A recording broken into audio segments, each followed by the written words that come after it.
This English burst is Jekyll and Hyde EnglishBurst 3. There's a running recap at the top of the screen. If you're looking for a recap of something else, don't forget to check out the other English bursts in this playlist.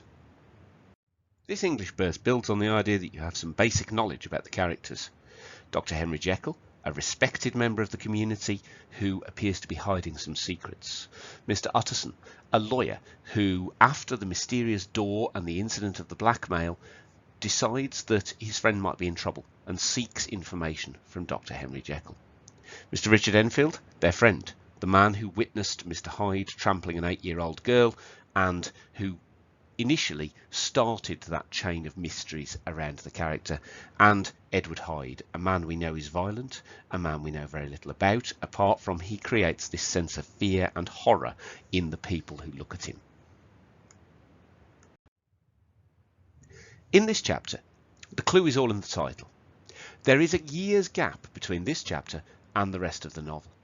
So, we need to have a look at it, read it, and then we need to do a bit of analysis of some key moments of it. First, let's read the passage through. The Carew murder case. Nearly a year later, in the month of October 1800, London was startled by a crime of singular ferocity and rendered all the more notable by the high position of the victim. The details were few and startling. A maid-servant living alone in a house not far from the river had gone upstairs to bed about 11. Although a fog rolled over the city in the small hours, the early part of the night was cloudless, and the lane, which the maid's window overlooked, was brilliantly lit by the full moon. It seems she was romantically given, for she sat down upon her box, which stood immediately under the window, and fell into a dream of musing. Never, she used to say with streaming tears when she narrated that experience, never had she felt more at peace with all men or thought more kindly of the world. And so, as she sat, she became aware of an aged, beautiful gentleman with white hair drawing near along the lane, and, advancing to meet him, another and very small gentleman to whom she at first paid less attention. When they had come within speech, which was just under the maid's eyes, the older man bowed and accosted the other with a very pretty manner of politeness. It didn't seem as if the subject of his address were of great importance. Indeed, from his pointing, it sometimes appeared as if he were only inquiring his way. But the moon shone on his face as he spoke, and the girl was pleased to watch it. It seemed to breathe such an innocent and old-world kindness of disposition, yet with something high, too, as of a well-founded self-content. Presently her eye wandered to the other, and she was surprised to recognise in him a certain Mr. Hyde who had once visited her master, and for whom she had conceived a dislike. He had in his hand a heavy cane, with which he was trifling, but he answered never a word, and seemed to listen with an ill-contained impatience.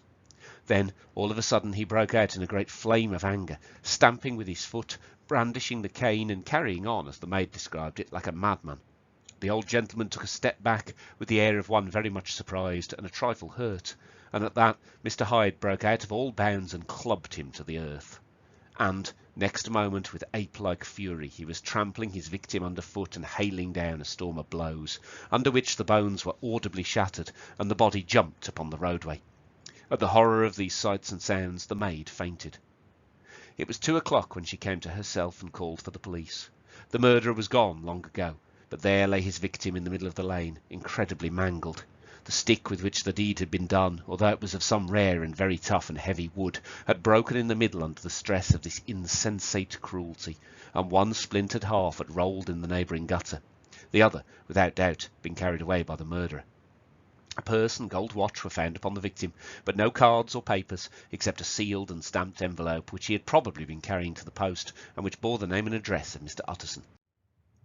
This was brought to the lawyer the next morning before he was out of bed, and he had no sooner seen it and been told the circumstances than he shot out a solemn lip. "I shall say nothing till I've seen the body," said he. "This may be very serious. Have the kindness to wait while I dress." And with the same grave countenance he hurried through his breakfast and drove to the police station, whither the body had been carried. As soon as he came into the cell he nodded. "Yes," said he, "I recognise him. I'm sorry to say this is Sir Danvers Carew." "Good God, sir!" exclaimed the officer, "is it possible?"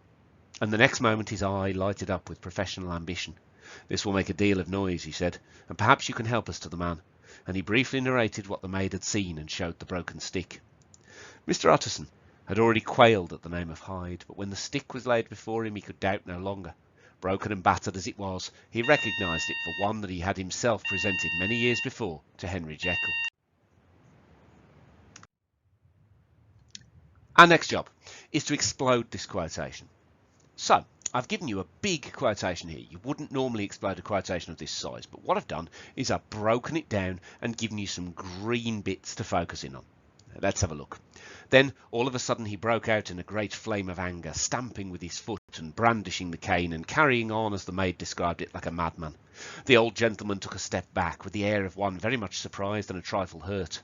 At that Mr. Hyde broke out of all bounds and clubbed him to the earth.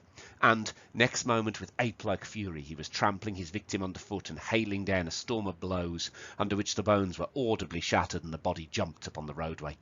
At the horror of these sights and sounds, the maid fainted.